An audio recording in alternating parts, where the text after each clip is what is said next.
네, 반갑습니다. 이번에 텐서플로우 이제 옵티마이저랑 컨볼루션의 앞부분, 이론 부분 발표를 맡은 이재우입니다. 영상은 7월 5일에 촬영을 했고요. 이제 바로 내용 시작하겠습니다. 컨텐츠는 딱 세 가지. 텐서플로우 옵티마이저들이랑 이들이랑 컨볼루션의 개념들, 그리고 이미지 필터들이 어떤 것들이 있는지 이렇게 세 가지 한번 살펴보겠습니다. 먼저 이 옵티마이저라는 게 뭔지 알아야겠죠? 옵티마이저라는 건 이제 기본적으로 이 그레디언트 디센트 옵티마이저라는 걸 씁니다. 이 식은 너무나도 기본적인 기 때문에 식은 생략을 했고, 이렇게 시각화된 걸 보자면은 이거는 지금 3차원의 오차 함수인데, 3차원의 오차 함수에서 이제 최저값을 갖는 극소값을 갖는 곳을 이렇게 찾아가는 옵티마이저들을 볼 수가 있죠. 여기서 이제 우리가 흔히 쓰는 뭐 SGD나 모멘텀, 그리고 네스테로프, 그리고 아다그라드, 아다델타, RMS 프롭들이 각각 어떤 식으로 최적화를 해가는지 알 수가 있습니다. 여기서 보시면 아다델타가 가장 먼저 자리를 찾아가는 걸 볼 수가 있고요. 왼쪽에서는, 오른쪽에서는 RMS 프롭이 가장 먼저 자리를 찾아가는 것을 알 수가 있습니다. 여기서 알 수 있는 것은 이제 절대적으로 항상 맞는 최적화 방법이라는 거 없으며 이 이제 오차 함수의 모양에 따라서 최적의 옵티마이저가 바뀔 수 있다는 것을 의미를 합니다. 그러면 이제 이 고르기 전에 어떤 옵티마이저들이 있는지 알아봐야 되지 않을까요? 그래서 제가 준비를 했습니다. 책에 있는 내용 위주로 준비를 했고요. 순서는 조금 다를 수 있습니다. 먼저 가장 기본이 되는 SG는 생략을 하고 모멘텀부터 시작을 하겠습니다. 모멘텀은 이제 이 V, 벨로시티라는 걸 계산을 하는데요. 어떤 시점의 벨로시티는 그 전 벨로시티에다가 곱해주고, 어떤 숫자 A, 알파를 곱해주고, 이 알파는 이제 저에 있던 속력을 얼마큼 가져갈 건지를 결정해주는 개수가 됩니다. 거기에다가 이제 오차함수가 앞으로 C라고 표기가 될 건데, C를 이 가중치에 대해서 미분한 애들, 이거를 대리라고 그러는데 그라드라고 할게요. 그라드 C를 빼주는 형태가 됩니다. 그래서 이 다음 시간대에 그 가중치들은 원래 시간대 가중치에 이 벨로시티를 더해주는 걸로 이렇게 진행이 되고요. 이거의 특징은 이제 로컬 최저값을 벗어나기 위한 추진력을 얘가 이제 유지를 해줍니다. 그러니까 원래 그레디언트 디센트라면은 항상 이제 로컬 로컬 미니마에 빠지게 되는데, 이 모멘텀을 가지고 있으면은 속도라는 걸 가지고 있기 때문에 이제 내리막길로 내려갈 때 속도를 가지고 있잖아요. 모든 물체가 그렇듯이 물리학에서 이제 그 속도를 가지고 있기 때문에 그 추진력으로 로컬 미니마를 벗어날 수 있게 해줍니다. 그리고 또 이제 모멘텀 옵티마이저의 조금 변형된 버전으로 네스테로프가 있죠. 네스테로프는 이제 굽의 계산 시점에 따라서 네스테로프 적용 여부가 갈리는데, 원래 모멘텀은 이제 전 시간대에서 9배를 계산을 하지만 네스테로프는 이제 속도로 한번 움직인 다음에 그곳에서 9배를 계산을 합니다. 이거는 크게 어렵지 않고 이미 강의를 들으시는 분들은 뭔지 다 아실 거기 때문에 큰 자세한 설명을 생략하겠습니다. 그래서 이 함수는 SGD는 이제 볼록한 함수에서 항상 최고의 성능을 내는 것으로 알려져 있지만, 모멘텀부터는 이제 볼록하지 않은 함수에서도 최적화를 할 수가 있는 그런 최적화 방식입니다. 그 다음으로 살펴볼 것은 아다그라드 옵티마이저입니다. 아다그라드 옵티마이저는 이제 개별 차원에 따라서 정의된 학습률로 각각의 가중치를 다른 스케일로 업데이트를 하는 방법입니다. 그러니까 보통 흔히 이제 설명이 되어지는 게 타원형 형태의 로스 펑션이죠. 타원형 형태의 로스 펑션에서 이제 다 같은 스케일로 왔다 갔다 하면은 이제 제자리를 찾아가는데 너무 오래 걸리니까 좀 많이 움직였다 싶은 곳에서는 학습률을 강제로 줄여버리는 거죠. 학습률을 어떻게 줄이느냐? 분모에다가 요 녀석을 곱해줌으로써 학습률을 줄이게 됩니다.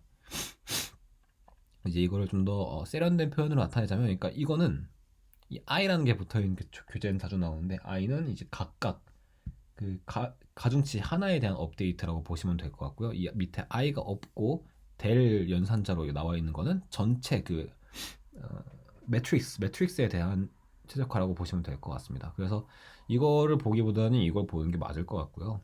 이제 어떤 타임스텝 다음의 가중치들은 어떤 타임스텝 가중치 마이너스 학습률 곱하기 이 GT의 마이너스 1승인데, 이게 참 표현을 개떡같이 쓴 게, 보통 행렬의 마이너스 1승이면 역행렬을 뜻하거든요.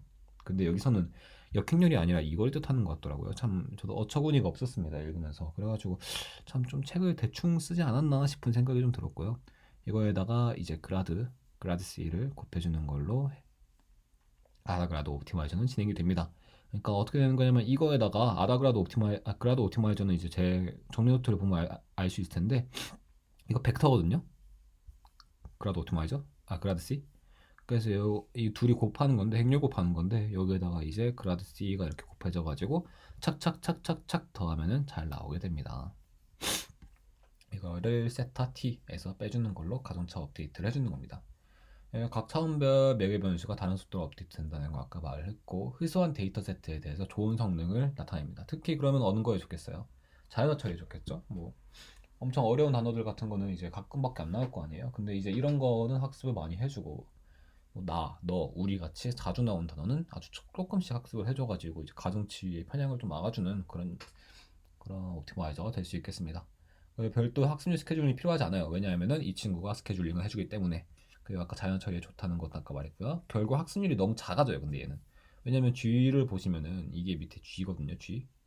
이 G가 이제 지금 앞 시간부터 지금까지 시간까지 K에 대한 합인데 안 썼는데 K에 대한 합을 계속 늘려갑니다. 그럼 이거는 결국에 단조 증가 함수거든요. 단조 증가 함수라서 무한대까지 갑니다. 그래서 어떻게 되겠어요? 어떤 에타를 무한대로 나누게 되면 영이 아까워지죠. 그래서 학습이 안 됩니다. 그래가지고 이 문제점을 해결하기 위해서 두 가지 해결책이 나왔는데 첫 번째가 이 RMS 프로입니다. RMS 프로는 이제 아다그라드에서는 원래 GT는 GT-1 더하기 이 그 뭐냐 그라드 C의 제곱을 더해줬거든요. 근데 이제 RMS 프로에서는 이 아까 했던 모멘텀 기억나시죠? 모멘텀에서 이제 이 알파라는 걸 도입함으로써 속도라는 걸 실어줬잖아요. 그 RMS 프로에서도 이제 전에 있던 거를 그대로 유지하는데 전부 다 가져오는 거 아니에요. 전부 다 가져오는 게 아니라 조금 가져온 다음에 이번 거를 얼마나 반영할지를 1-알파로 결정해가지고 그것도 반영을 해줍니다. 그래가지고 이 GT는 이 식은 똑같거든요. 앞에 거 그냥 아다그라드랑 RMS 프로랑 똑같은데 이 G를 어떻게 계산하지만 RMS 프로과 아다그라드가 다른 점입니다. 이 교재에서는 파라미터 변수가 W랑 세타가 계속 혼용이 되는데 그냥 W랑 세타 둘 다 자주 쓰이는 파라미터 변수니까 그냥 편하게 편한 대로 받아들이시면 되겠고요. 저는 아마도 뒤쪽엔 W 이렇게 썼을 텐데 세타도 가끔씩 나옵니다. 둘 다 그 가중치라고 보면 됩니다. 개별 파라미터는 이제 편미분 그러니까 이건 앞에 말했구나. 행렬은 대를 사용한 표현을 했습니다. 그래서 이것도 과도에 커지는 G에다가 자연을 먹인 아다그라드 버전이라고 변종 버전이라고 보면 되십니다. 아다 델타 옵티마이저는 이제 또 아다그라드의 좀 또 변형된 버전인데 이거는 어떤 거에서 영감을 얻었냐면 제가 기계공학 전공인데 기계공학에서 아주 중요하게 다루는 게 디멘션이거든요. 그러니까 차원, 유닛인데 이 가중치 업데이트 할 때 가중치가 유닛을 가지고 있다고 생각을 하면은 가중치에 어떤 특수한 단위가 있다고 쳐봐요. 1제우라는 단위가 있다고 쳐봐요.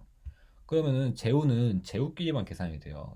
리터에서 미리리터를 뺄 수 없는 것처럼 제우는 제우끼리만 호환이 됩니다.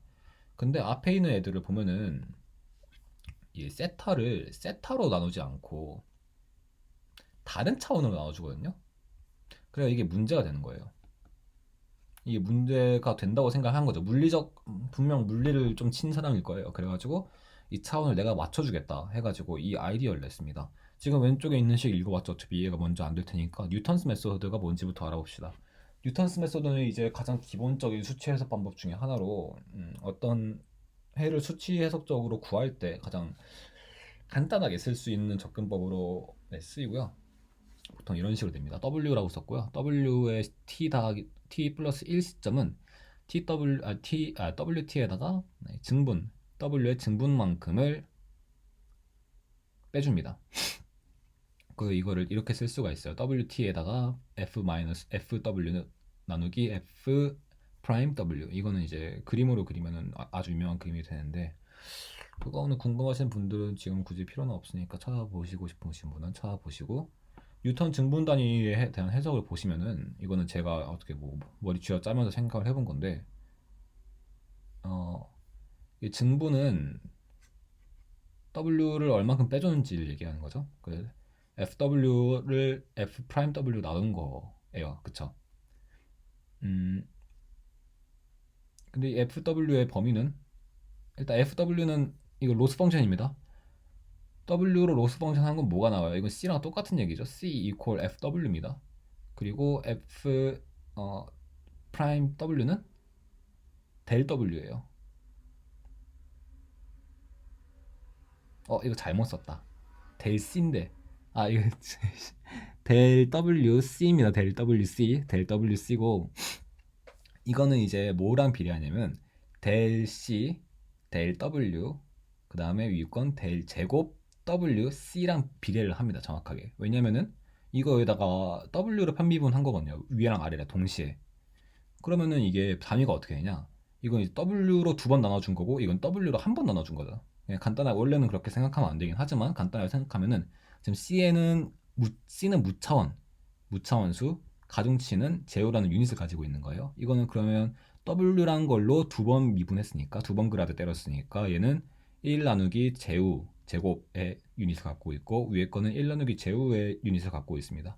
그러면 이거 이제 제우 제곱 해주면은 제우만큼의 단위가 나옵니다. 그래서 나는 이걸 하고 싶다 이거예요. 왜냐면 뉴턴 증분을 해석을 하면은 이것의 유닛은 가중치랑 그 유닛이 같을 수밖에 없거든요. 그래서 나는 이거에 영감을 받아가지고 2차 최적화 모델링을 할 때 여기는 제대로 썼네요. 요거 HT 플러스 입실론 나누기 GT 플러스 입실론 이거가 요거입니다. 요거로 쓰겠다 이거예요.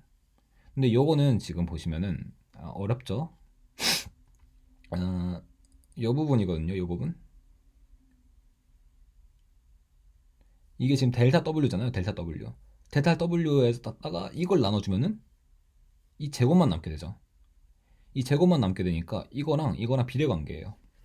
이거랑 비례관계인데 저희가 이제 뭐 배웠습니까? C를 W로 나누면 뭐가 되는 걸 배웠어요? G 되는 걸 배웠었죠. 그쵸? 이 입실론은 뭐 별 의미 없는 거니까 제쳐 두시고 이거 비례관계입니다. 근데 이게 어떤 식으로 활용이 되느냐 이 아다델타에서는 G라는 것을 이렇게 정의를 합니다. G는 전 G에다가 감마 더 곱해주고 1 감마에다가 이 손실함수를 W로 그라드한 거를 제곱해줍니다. 이 그라드 그러니까 이거가 여기 있어야 되는데 제가 지금 실수를 했습니다. 죄송합니다 여러분. 그 다음 HT는 베타라는 새로운 파라미터를 쓰고요. 이 전 H에다가 베타에 곱해준 거 더하기 1 베타에다가 이번엔 W의 증분을 씁니다. 증분을 쓰는데 이 W를 어떻게 업데이트하느냐?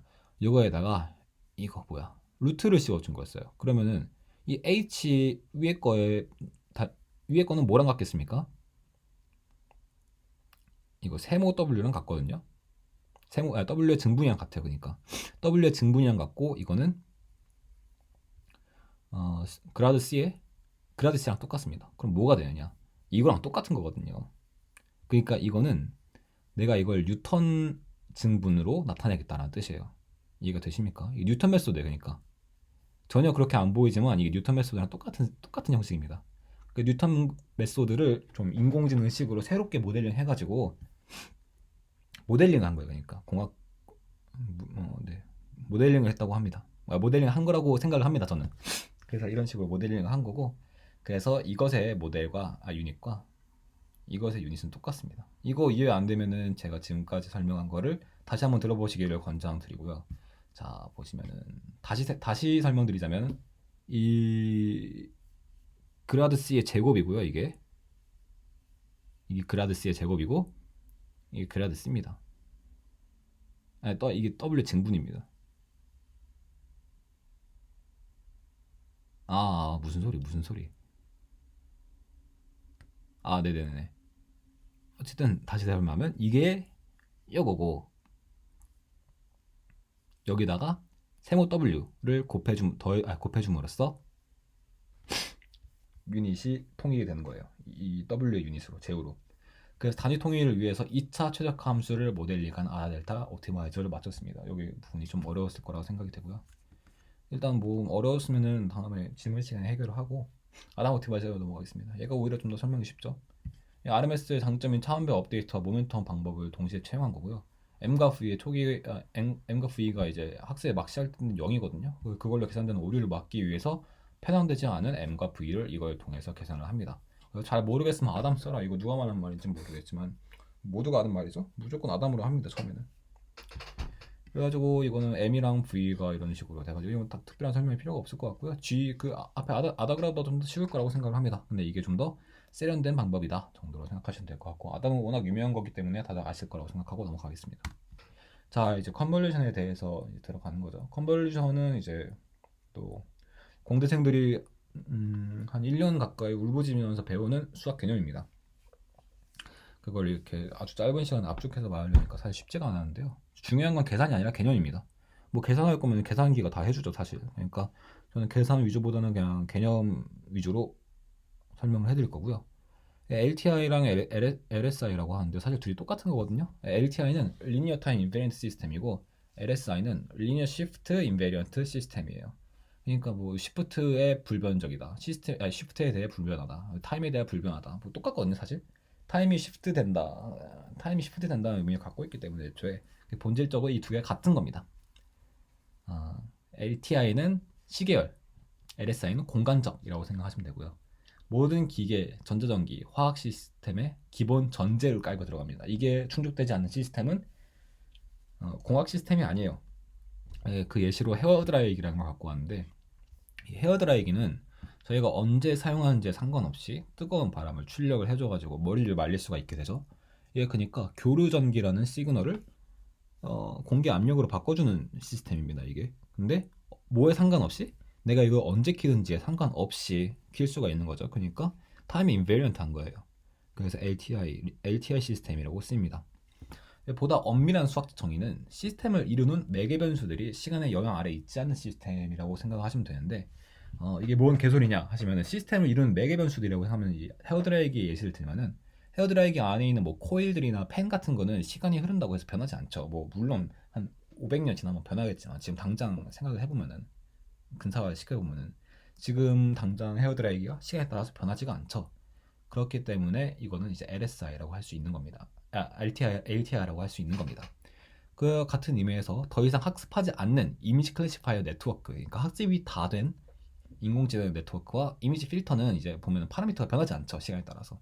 그래서 이것도 이제 LSI에 포함이 되는 겁니다. 그러니까 사실 헤어드라이기나 인공지능이나 똑같은 시스템 범주 안에 들어가는 거라고 생각하시면 됩니다. 같은 입력에 항상 같은 출력을 가지거든요. 그러니까 뭐 우리가 뭐 헤어드라이기 쏘는데 언제는 뭐 똑같은 거 했는데 언제는 차가운 바람 나오고 언제는 뜨거운 바람 나오는 거 아니잖아요. 그러니까 항상 같은 입력에 항상 같은 출력을 가집니다. 이메일 입력 신호에 대한 출력 결과를 얼마든지 계산해낼 수 있죠. 그러니까 가장 기본이 되는 신호에 대한 출력을 알고 있으면 그 기본 신호로 모든 신호를 조합해낼 수가 있거든요. 뭐 그 기본 신호가 이제 풀이의 변환의 경우라면은 사인이나 코사인 펑션이 되는 거고, 이렇게 뭐 이산적으로 나머지 떨어지는 함수라면 뭐 디렉 델타 같은 거 쓰는 건데, 그거에 대한 시스템의 반응을 알고 있으면은 전체 어떤 임의의 입력이 들어가든지 이 시스템의 출력을 계산해낼 수가 있습니다. 엄청 대단한 수학적 발견이에요. 그래서 LTI에 가장 기본적으로 많이 쓰이는 이 델타 디렉 펑션이라고 갖고 왔습니다. 책에 델타 디렉 펑션이라고 이렇게 가로 열고 가로 닫고 써 있는데 여기 오역이 진짜 많거든요. 뭐 유닛 스텝 펑션이니, 스텝 펑션은 이게 아니거든요. 막 엄청나게 혼용이 되어 있어요. 용어가 아마도 공대생인가 싶은데 이 번역자가 잘못해둔 게 엄청 많습니다. 어쨌든 간에 이 LTI에서 가장 입력으로 자주 사용되는 게 델타 디렉 함수입니다. 엄밀한 정의는 마이너스 무한대에서 무한대까지 델타 디렉 함수를 x에 대해서 적분을 했을 때 1이 나오는 함수고요.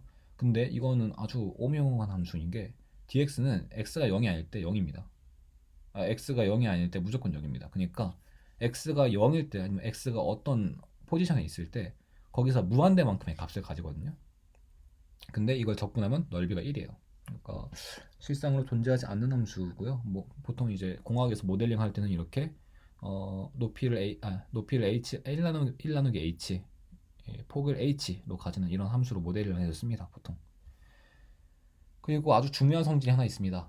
a만큼 평행 이동되어 합성곡 되면은, 합성곡이 그래도 대충의 개념을 알고 있을 테니까 합성곡 되면은 해당 위치 함수 값을 반환을 합니다. 그러니까 fx랑 델타 t랑 곱하면은 이 델타 t가 위치하고 있는 곳에 f가 나옵니다. 그러니까 f 함수가 뭐 이렇게 생겼다고 쳐봐요. 근데 이 델타 a를 곱해주면요, fa가 뭔지 알 수 있어요. 이거를 한번 쭉 훑으면은 원래 fx가 어떻게 생겼는지 바로 알 수가 있습니다. 참 신기한 함수죠. 디렉시가 아주 대단한 천재인데 어쨌든 그 사람이 발견한 겁니다. 임펄스 펑션이라고 불리거든요. 그리고 임펄스 펑션이랑 유닛 임펄스 펑션은 지대하게 큰 차이가 있는데 유닛 임펄스 펑션은 크기가 1이에요. 근데 임펄스 펑션은 뭐예요? 크기가 무한대입니다. 그러니까 이거 둘이 절대로 혼용되면 안 되는데 책에서 몇 번 혼용이 됩니다. 그래서 모든 LTI 시스템은 델타 X에 대한 임펄스 리스폰스 펑션 HT를 가져요. 그가 있을 수밖에 없고 이걸 알아내는 게 모든 공학 엔지니어의 필수적인 그거입니다. 물론 인공지능 엔지니어에게도 필수적인 소양이 되겠죠. 그게 이제 어떤 인공지능 모델의 뭐 어큐러시든 F1 스코어든 그런 게 될 테니까. 어쨌든 모든 이산 연속 진화는 델타 디렉 함수의 선형조합으로 이루어질 수가 있거든요. 그러니까 가장 기본 엘리먼트리 펑션입니다. 그래가지고 가장 중요한 디렉 델타 델타 디렉이었었네. 디렉 델타 펑션에 대한 설명을 마쳤고요. 샘플링 이 델타 디렉 함수를 사용하려면은 인공지능에서는 웬만하면 아니라 100%다 샘플링된 신호를 씁니다. 샘플링된 신호를 델타 디렉 델타 함수로 나타내는 거예요. 아날로그 신호를 이산 양자화하는 과정을 샘플링이라고 하고요. 유닛 인펄스 펑션으로 얘들을 다 표현할 수가 있습니다. 매틀랩이나 3D 시뮬레이션 모델링의 기본이고요. 오디오나 이미지 처리, 음성, 이미지, 3D 스캐닝 이런 것들을 디지털 데이터로 바꿔주는 걸 샘플링이라고 합니다. 근데 이 과정에서 분명히 필연적인 정보 손실이 발생합니다. 이거 보시면 원래 사인 펑션인데 여기서 다 정보 손실이라는 걸 확인할 수가 있죠. 자, 그래서 이렇게 해서 얻어진 델타 디렉 함수들의 합으로 이루어진 애들을 어디다 쓸 것이냐. 컨버레이션 칼큘레이션 하는 거죠. 원디멘셔널 컨버레이션 칼큘레이션은 이 원함수 WT가 있고 HT라는 출력 함수가 있다고 칩시다. 그럼 이거 두 개를 컨버전 한다고 치면은 원래는 이렇게 생긴 애거든요. 이걸 뒤집어요. 이걸로 넘깁니다. 그래가지고 t를 0부터 마이너스 무한대부터 무한대까지 이렇게 싹 핥아요. 그래가지고 이거랑 곱한 그 넓이 있죠. 그 넓이가 그 타임의 출력값으로 나옵니다. 이게 컨버전이에요. 타임 컨버전이죠. 그러니까 LTI 시계열 분석에 지대하게 쓰입니다. 아주 이번에도 네, 컨버전 시계열 분석에 지대하게 쓰이는 친구고요. 이게 원래 함수 원함수 ft고 이게 gt 컨버전을 함수라고 하면은 얘를 뒤집어서 t가 마이너스 무한대일 때부터 0 뭐 이렇게 샥 해서 훑어가지고 값이 이렇게 나오게 됩니다. 2D 컨볼루션 칼큘레이션은 아주 뭐 별것도 없어요. 이것도 똑같은 개념입니다. 그래서 지금 필터가 이렇게 곱해지는데 필터가 이렇게 생겼으면은 저희가 아까 뭐 했죠? 곱해주는 컨볼루션 이것도 필터라고 하는데 필터를 축대칭했죠. 이거는 원점 대칭된 필터일 겁니다. 분명히 100%. 그러니까 원래 필터는 1, 3 여기 오른쪽 위가 3이었을 거예요. 그거를 기억해 주시면 좋겠습니다. 이거랑 곱해주는 거예요. 그 40 나오고 한번 옮겨서 30 해주고 이거 계산하는 거는 필요 없습니다. 왜냐면은 뭐가 해준다? 텐서플로우가 다 해준다. 문제만 알면 됩니다. 정도라고 생각을 해요. 자, 이 컨볼루션에 대한 기본적인 개념 설명 여기서 마치고요. 그 컨볼루션은 제가 거기서 그 노트에서 좀 더 자세히 설명해 볼게요. 그러니까 그걸 보시면 될 것 같습니다. 이미지 필터 이거는 별거 아니라고 생각을 해요. 뭐 민 필터, 뭐 미디안 필터 이런 거는 쉬웠어요. 쉽습니다. 그래서 이런 거 보시면 원래 커널 사이즈 2로 한 민 필터는 좀 덜 뭉개졌는데 6으로 하면 더 뭉개지고 11로 하면 완전 뭉개지고 이렇게 하는데 화이트 노이즈 감소 효과가 있다고 합니다. 이런 게 그러니까 가우시안 노이즈를 흩뿌려놨을 때 평균으로 때려버리면 그 가우시안 노이즈가 흩어지는 경향이 생기기 때문에 화이트 노이즈라는 걸 감소하게 된다고 합니다. 그리고 큰 필터를 쓸수록 이미지는 흐려지는 효과가 있고요. 그 통합산식 화이트 노이즈란 정제되지 않은 진폭들이 합쳐진 거야.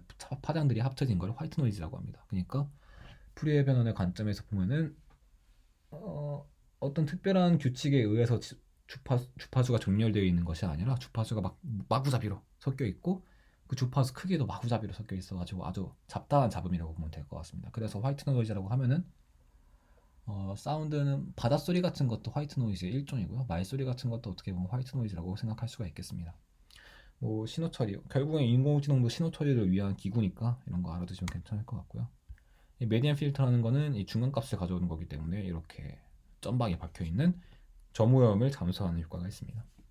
가우시안 필터는 이제 로우 패스 필터라는 이것도 이게 기가 막힌 친구거든요. 하지만 설명할 시간이 길지 않기 때문에 이미지의 모서리는 고주파신으로 취급해 버리는 거예요. 얘가 왜냐면은 여기서 여기로 넘어갈 때 픽셀 값 변환이 크죠. 이 가우스 커널이 싹 다 뭉개버립니다. 이 고주파 신호를 처리해 버리는 게 기계 시스템에서도 엄청 많고 전자 시스템에서도 엄청 많은데 마이크 같은 것도 웬만하면 고주파 처리 시스템이 돼 있어가지고 사람이 그런 게 잘 안 돼 있어가지고 사람이 깍 하면은 그게 고음으로 갈려서 퍼지죠. 그런 거에다 이제 로우 패스 필터만 넣으면은 고음은 갈려서 안 들리게 됩니다. 그런 기능이 있는 것들이 좋은 마이크인 거죠. 어쨌든 잡설은 여기까지 하고 1차원 가우스 커널은 이렇게 생겼고 2차원 가우스 커널은 3차원으로 보면 좀 더 재밌을 텐데 이렇게 콘 모양으로 생겼겠죠. 얘들을 싹 훑어주면은 뭐가 나온다? 저주파. 그러니까 아주 부드러운 주파수를 가진 애들만 남는다. 그래서 얘를 빼주면 어떻게 될까요? 원본 이미지에다가 가우시안 필터링을 적용한 이미지를 빼주면 강렬한 차이를 보이는, 그러니까 아주 급격한 차이가 있는 모서리를 탐지해냅니다. 그래가지고 가우시안 필터도 어떻게 모서리를 탐지해내는 친구다라고 생각하시면 될 것 같고요.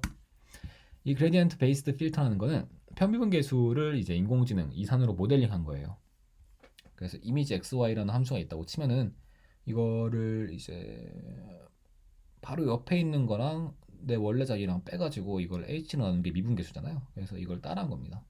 그래가지고 이걸 곱해주면은 이 왼쪽과 오른쪽의 차이가 얼마나 나는지 담기게 되겠죠. 이 컨볼루션 계산값에는. 마찬가지로 여기서도 y로 나눠주면 이것도 1, 1 해가지고 위와 are가 얼마나 차이가 나는지 컨볼루션 결과값이 짚어줄 겁니다. 그래가지고 얘를 이용해서 소벨 엣지 필터라는 걸 사람들이 만들었는데요. 보시면은 여기 콧잔 등 부분에는 x분으로 넘어갈 때 값 차이가 크겠죠. 그래가지고 이거를 이제 소벨 X 필터로 한번 쓰고 있으면 여기가 강조됩니다. 왜냐면 여기가 기울기 값이 크잖아요. 기울기라고 해도 되나? 이산인데 어쨌든 그래 변화값이 크니까 여기가 아주 도드라지게 나타납니다. 그 대신 Y 필터로 하면 여기가 변화값이 별로 없죠. 그 대신 입술같이 Y축으로 이렇게 큰 변화가 있는 부분에는 이런 경향이 반대로 나타납니다. 네, 이렇게 해서 저희 이번에 세 가지 컨텐츠를 마쳤고요. 분명히 이제 어려운 부분이 두 가지 있을 거라고 생각하는데 첫 번째는 아라 델타 부분이고요. 두 번째는 컨볼루션의 이제 LTI 시스템이 뭔지에 대한 전반적인 개념이 어려울 거라고 생각합니다. 다음 발제 시간에 아마도 이 두 가지 개념 위주로 집중적으로 물어볼 것 같고요. 저도 공부 열심히 해가지고 얻어가는 게 많이 있었으면 좋겠습니다. 네, 이상입니다.